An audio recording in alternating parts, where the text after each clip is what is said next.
That's crazy. I'm worried about like the noises I'm making.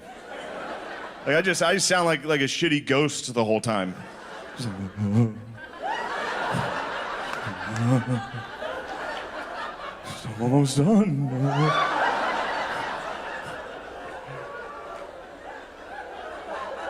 Fucking depth. Or my face? You ever worry about your face when you're fucking? Don't do it. Don't think about how dumb you look. You'll end up looking like a fucking psycho trying to look handsome the whole just.